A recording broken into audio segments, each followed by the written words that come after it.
अभी भाई साहब ने एक लाइन बड़ी जबरदस्त कही कि सतगुरु को धैर्य चरनिया, जन्म दोबारा नहीं है, दोबारा नहीं मिलेगा। हम लोग ये गाना सुनते हैं, आएंगे आएंगे श्री राम आएंगे, वो ये कहानी है। जो चला गया वो दोबारा नहीं आया, उस रूप में तो नहीं आया, कोई और रूप में आएगा। ये संतों की बड़ी अकाट भाषा होती है, उससे विचार करने की आवश्यकता है। महापुरुषों, हम जब सत्संग करते हैं यहाँ पर बड़े बड़े अच्छे अच्छे विचार निकलते हैं। समाज में क्या गड़बड़ है, हमारे अंतःकरण में क्या गड़बड़ है। एक बार महात्मा बुद्ध से उनके एक भिक्षु ने पूछा, शिष्य ने, कि प्रभु सबसे बड़ा पाप क्या है? तो उन्होंने कहा, मैं तुझे दृष्टांत सुनाता हूँ, कहानी।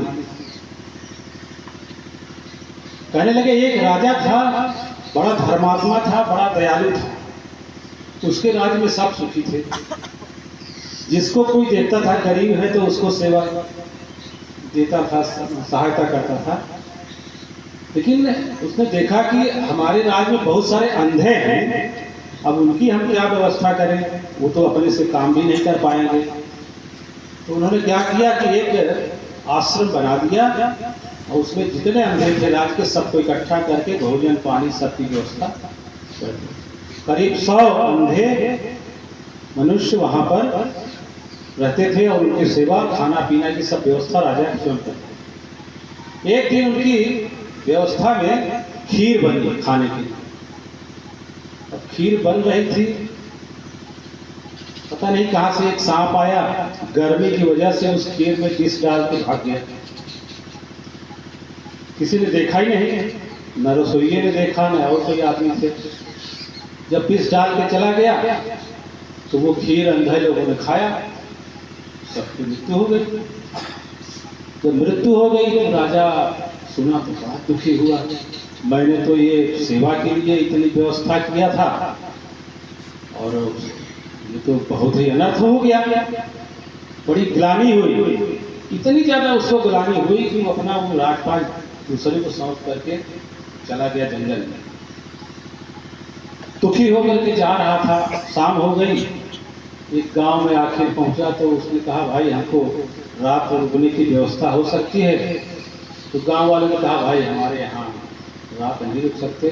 सब जगह पूछा, उन्होंने कहा कि एक गांव के बाहर एक भाई बहन रहते हैं, वो बड़े सत स्वभाव के हैं, संत भाव के हैं, भजन कीर्तन करते हैं, आप उनके यहाँ जाइए तो रहने की व्यवस्था हो जाएगी।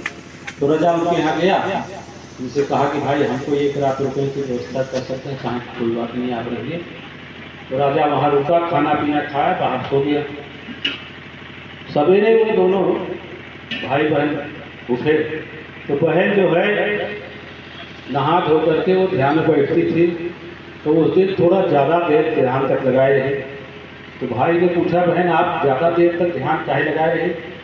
कहाँ आज भगवान के दरबार में अजीब वाक़या आया है कि एक राजा परोपकार के लिए सब अंधों को एकत्रित करके उनको भोजन पानी की व्यवस्था किया, लेकिन कहीं से एक सांप आया, उसने उसमें विष डाल के भाग गया। न रसोइये ने देखा, न किसी और ने देखा। तो इस पाप का भागीदार कौन होगा? वो रसोइया होगा, या वो सांप होगा, या वो राजा होगा जिसने ये सारी व्यवस्था किया? अब राजा एक सारी बात सुन रहा था। उसने कहा, क्या परिणाम क्या हुआ, इसका उत्तर क्या दिया भगवान ने? तो उस बहन ने कहा कि उत्तर कल मिलेगा, आज पूरा उसका विवेचना हुई, फैसला कल होगा। अब राजा तो बड़ा उत्साहित हो गया, कह रहे ये तो मेरा ही बात है। तो उसने कहा, बहन जी हम क्या एक रात और आपके यहाँ रुक सकते हैं? तो उसने कहा, ठीक है आप रुक जाइए। अब जब वो राजा रुक गया तो गांव में कानाफूसी होने लगी। अरे ये तो एक दिन की एक रात के लिए रुकने को कहा था, तो ये राजा भी एकदम ज़्यादा उम्र का नहीं था। अब वो जो भाई बहन थे वो बहन भी ज़्यादा उम्र की नहीं थे। लगता है इन दोनों में कोई आकर्षण हो गया, इसीलिए राजा जो है एक रात के लिए आया था और पूरी रात दूसरे दिन भी रुक गया। अब धीरे धीरे ये बात पूरे गांव में फैल गई। अरे ये तो बहुत ही बेकार है। वो जो इतने अच्छे भाई बहन जिसकी बड़ी बड़ाई गांव वाले कहते थे, अरे इसको तो हम जानते थे कि महात्मा साधु है, ये तो बड़े ही बेकार है। अब सवेरा हुआ, अब राजा बड़ा इच्छुक था।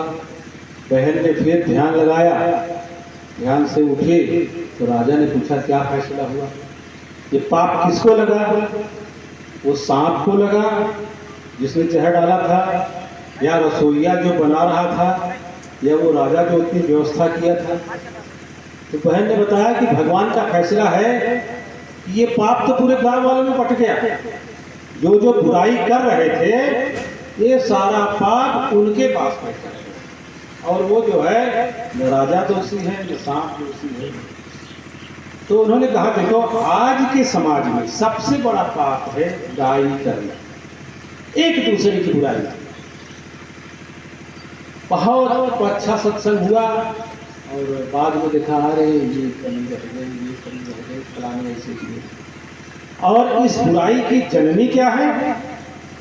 ईर्ष्या,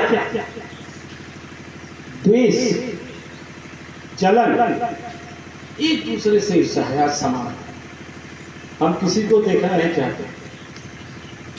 किसी का हमसे बड़ा घर बन गया तब ईर्ष्या होने लगी, किसी के बच्चे को अच्छी नौकरी लग गई हमारे को नहीं लगी तब हमको द्वेष होने लगा, किसी का अच्छा मकान हो गया, घर हो गया, द्वार हो गया, उसका बड़ा सम्मान हो गया तब उनको जलन होने लगी।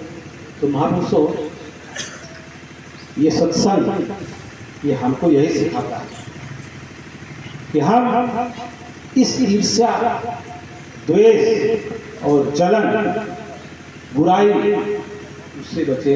इससे बड़ा और कोई पाप नहीं है। किसी की हत्या कर देना उतना बड़ा पाप नहीं है आजकल जितना किसी की बुराई करना, किसी से ईर्ष्या करना, किसी से द्वेष करना। हत्या करना कोई अच्छी बात नहीं है, लेकिन आज के समाज में जो सबसे बड़ा आदमी इतना विकसित हो गया है। पहले पैदल चलते थे, आज मोटरसाइकिल हो गई, चार पहिया भी हो गई, क्या मट्टी के मकान होते थे, अच्छे मकान हो गए, सारी डेवलपमेंट बढ़िया हो गई, सारा विकास हो गया। लेकिन एक भाई दूसरे भाई से मुकदमाबाजी होती। तो महापुरुषों, सत्संग में यही हमको सीख लेना चाहिए कि हम इतना से कम ईर्ष्या, द्वेष, बुराई इससे बचे।